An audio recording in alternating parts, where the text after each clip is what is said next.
Selamat pagi, damai sejahtera dan sukacita di dalam Tuhan Yesus.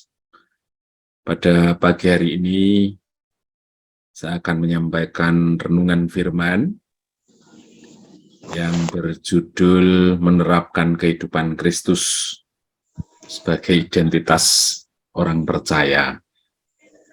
Bapak Ibu Saudara, pada zaman ini banyak orang yang menampilkan diri dalam bentuk status ya, kita lihat di WA gambarnya seperti apa, statusnya seperti apa, itu adalah seringkali menggambarkan apa yang dia percayai, yang dia alami pada saat itu.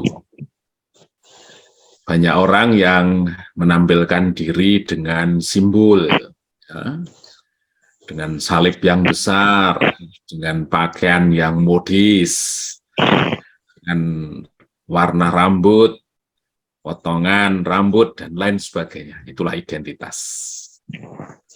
Nah, saudaraku semua, kalau kita menilai bahwa dalam perjalanannya, kekristenan itu menghadapi berbagai persoalan, ya, dalam penyampaian iman di tengah-tengah komunitas, ya, yang sifatnya lunak maupun penganiayaan.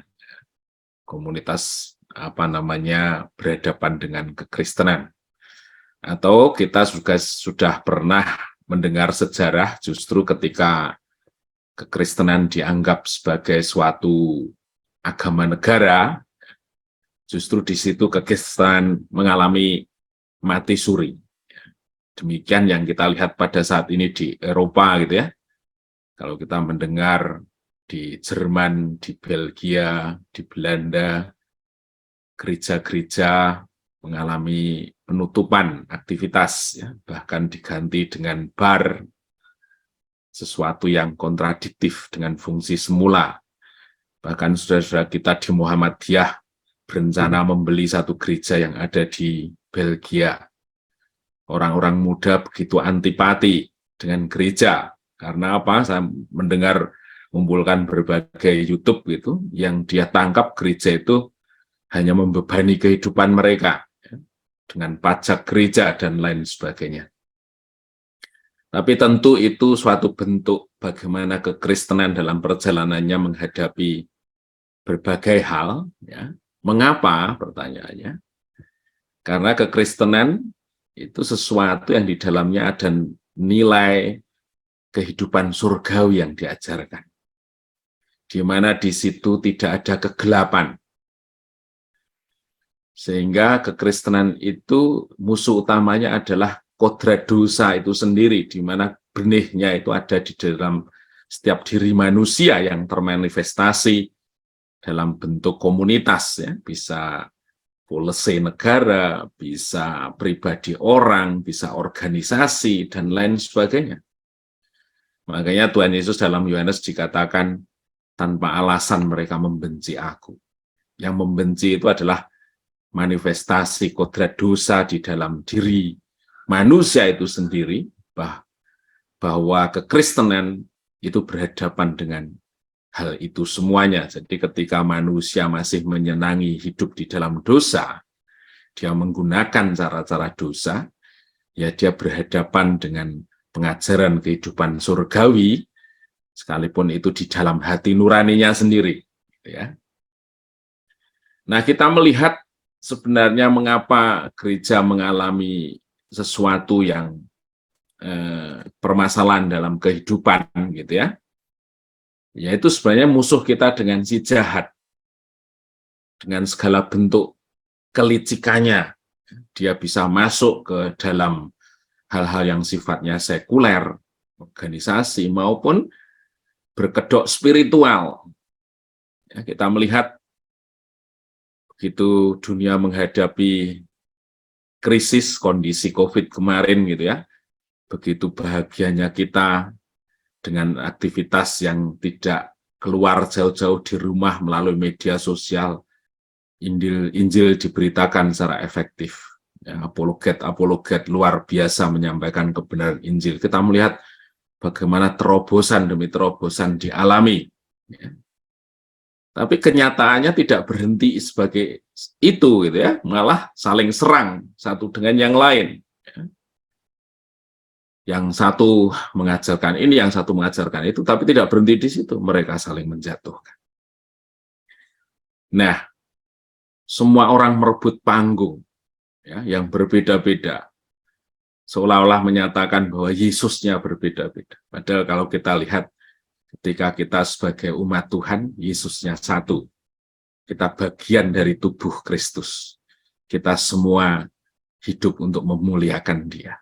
Ketika kita bermuara pada satu sumber kebenaran itu, maka kita sadar bahwa sesungguhnya kita adalah satu saudara, satu iman di dalam Kristus, gitu ya. Yang ada sebenarnya justru saling mengokohkan, membangun, mengikat, dan lain sebagainya. Tetapi apa yang terjadi?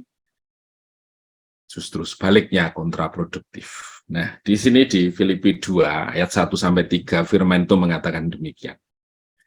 Karena di dalam Kristus ada nasihat, ada penghiburan kasih, ada persekutuan roh, ada kasih mesra, dan belas kasihan. Karena itu sempurnakanlah sukacitaku dengan ini, hendaklah kamu sehati sepikir, dalam satu kasih, satu jiwa, satu tujuan.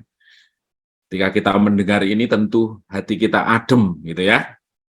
Hati kita, merasa kita disatukan oleh kasih Yesus.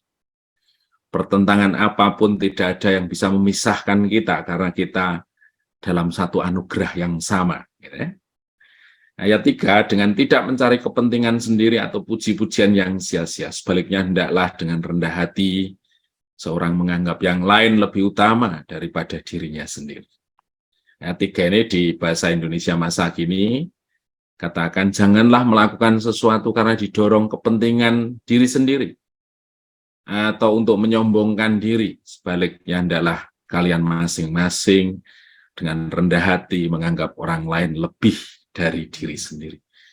Jadi perkataan ini sebenarnya adem sekali, memberikan kita damai sejahtera. Ketika satu yang lemah, tanpa ada perkataan yang keluar, saudara lain akan mendorong kita, memperhatikan kita, mengangkat kita. Kita tidak akan pernah dibiarkan sendiri jatuh. Kita tidak akan melakukan sesuatu untuk menciderai yang lain. Ya, kalau kita lihat satu bentuk kehidupan masa kini di mana persaingan yang semakin ketat, segala bentuk usaha begitu sulit dilakukan karena berbagai hal, gitu ya, membuat hidup ini memiliki beban yang semakin berat. Tapi sesungguhnya ketika kita terikat dalam satu komunitas anak-anak Tuhan, di situ kita dikuatkan satu dengan yang lain. Di situ kita termotivasi satu dengan yang lain. Tentu itu merupakan kerinduan kita semuanya. Ya.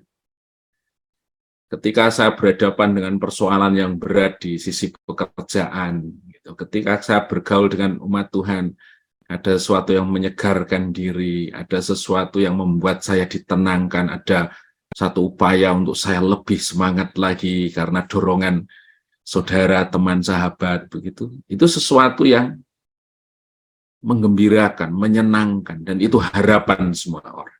Nah, saya pikir firman ini tentu bukan untuk komunitas kita saja, ya, karena kita di GKKD, maka itu khusus untuk GKKD, tidak.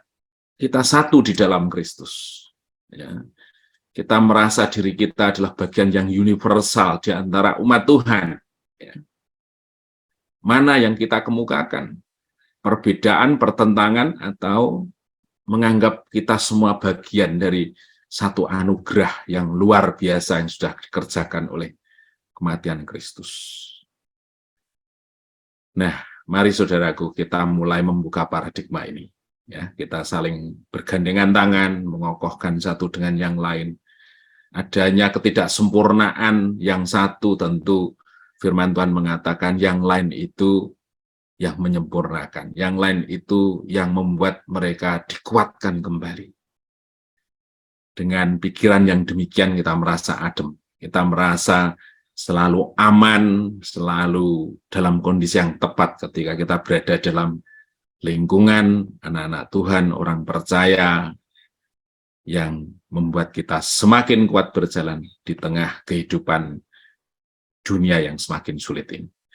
Terpujilah nama Tuhan, mari kita belajar untuk meninggikan Kristus, bukan kelompok kita, bukan diri kita, bukan merasa bahwa ajaran kita yang paling benar, atau apapun juga, tetapi kita bersama-sama menyelenggarakan satu kehidupan untuk benar-benar memuliakan Tuhan Yesus. Dan itu adalah bagian kita di zaman ini, untuk menyaksikan bahwa kita bagian dari terang, di mana di dalamnya tidak ada kegelapan. Terpujilah nama Tuhan, mari kita berdoa.